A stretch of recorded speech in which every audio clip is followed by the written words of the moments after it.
Ko Matariki kāinga hoki a te tāhu kōrero mō Matariki tēnei tau. Ko te āki kia hoki koe ki te kāinga kia purea e ngā hau a tāwhiri mātea. Ka mutu ko tā mātou whakapāhotanga e aki ana i ngā tāngata katoa o Aotearoa. Ke tahuri mai ki ngā tikanga mō Matariki me te whakarite tikanga hou anō hoki. It's always really nice to be home. It's always really nice to showcase to the rest of the world what makes your home beautiful. Looking out onto Mokoia this morning, I felt incredibly proud to be here doing what we're doing today. But it is for everyone. Aotearoa whānui me te waipounamu all over our country, isn't it? All over our country, all over the world. I'm really looking forward to seeing the way the rest of the country embraces Matariki as a holiday, as our new year. So I think Matariki is unifying. I think Matariki has a lot of positive messaging around it, and it's something that we can all identify with. We see it all the time. We can look up at the sky, identify with it. And as Professor Rangi Mātāmua always says, it doesn't matter where you come from or who your ancestors are. At some point in time, they would have referenced Matariki, they would have looked at it, and you can carry on that tradition here in Aotearoa with us, with Māori, and we can bring it together as part of our nationhood and as part of our identity, and to lead us forward as being, you know, Aotearoa, we're Aotearoa. We talk about Matariki kāinga hokia, that Matariki brings you home, and you've come all the way home from where? Ai, from Brisbane, Australia. Kua whetū tau au noho ana I reira. Yeah. So 7 years away. That was quite a spectacular way to come home, wasn't it, for the hautapu this morning? Absolutely. E mihi ana kia te arawa, e mihi ana ki taku whakapapa. Well, it's a bit of a sign that you're still a very loved and precious member of the iwi. What does it take to prepare for the hautapu and those very tapu karakia that you performed this morning? So over the last 3 months we've had 3 wānanga. With Poutemara, with Rangi, with Mataia, me te kāhuira. It's been an amazing journey, amazing journey. So I've been coming back and forth from Australia, which has been awesome for me. Ka waiho atu aku tamariki ki te kāinga engari pai, So she gets to leave her kids at home. This is perfect scenario. And tell us about the women standing in the hautapu and how we have reclaimed that art of women standing. He mānui ki a koe, is that important to you? Aye, absolutely. I think, you know, we've in our history, as I grew up, it was always tāne. It was always tāne, and I never in a million years thought that I would be standing here doing karakia with the kāhui that stood today. So it's hugely important for our future, for wahine. This morning's event was further enhanced by the inclusion of women tohunga within the ceremony.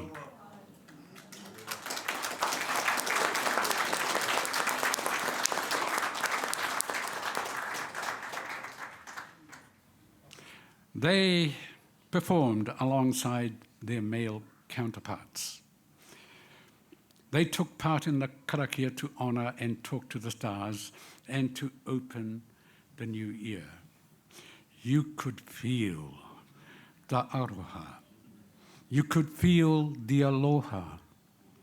You could feel the feeling, the tenderness, the devotion, the appeals that they made to the female stars of the family of Matariki. You could feel it. I am known for my iron will, my staunchness. It comes from my German whakapapa. And yet, the first female who did the karakia sent tears streaming down my cheeks, and I was wondering whether I should wipe my tears and whether my hupe was showing. And I saw her later on, and I said to her, if there is a comment and if the world sees my tears, I'm going to blame you, and I'm going to tell the world that you makuru'd me. But it's a nice thing to ceremony, to celebrate. I'm sitting with a certain minister, and the certain minister said to me, Po, I know you whakapapa to te arawa, so you've allowed women to do the most tapu of Māori things, that is to karakia on your most tapu mountain, so you're going to allow them to speak on the marae? And I went, I'll ask Monty.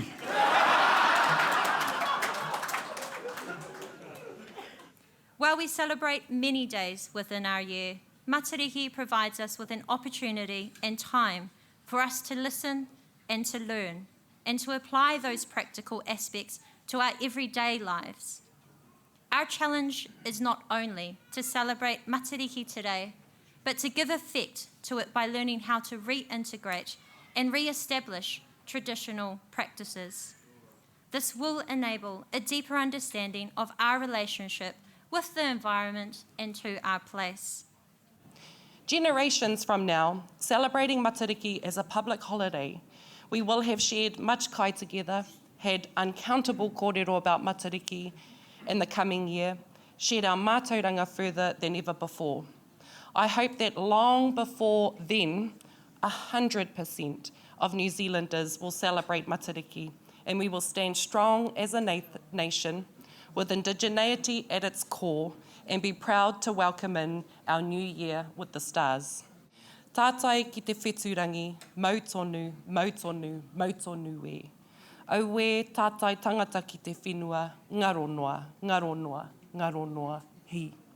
Ko te tikanga o enei kōrero, kia maumahara ngā tohu me ngā taonga o a tātou tupuna, hei oranga mō tātou I tēnei rā, haere ake nei, mānawa tia a Matariki.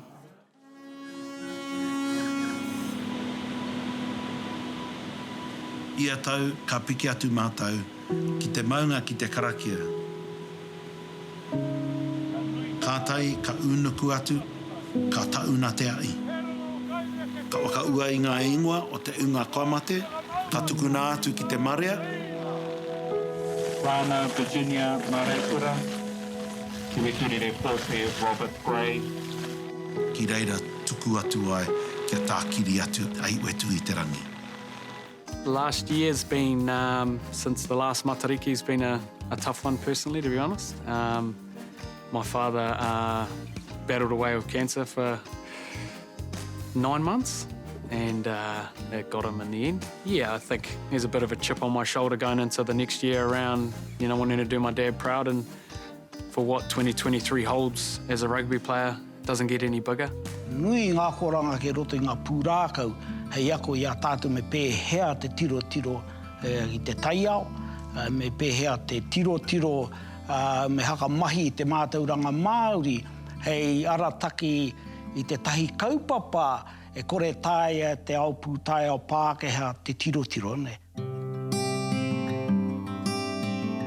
Te mātauranga te Māori, e hono ngā meo te rangi, te whenua ki te moana. E haka hoki ana hoki e mātou e tahi o ngā akoranga nei. Hea hai, kia tupu mai wa tātou nei mokopuna, wa tātou nei tamariki, hea mōhio ki te tiro I te taiao, ne. Whāngai tia te māramatanga ki ngā uri, kei ngaro moa ke tonu atu. I created one of these resources to understand maramataka, which is the Māori lunar calendar, and hope to help them navigate through their mental well-being, their spiritual well-being, and their physical well-being according to the maramataka phases. For instance, one of our moon phases is Rākau Nui, and in this flip chart book we've got our moon is full, a great time to outgrow comfortable places.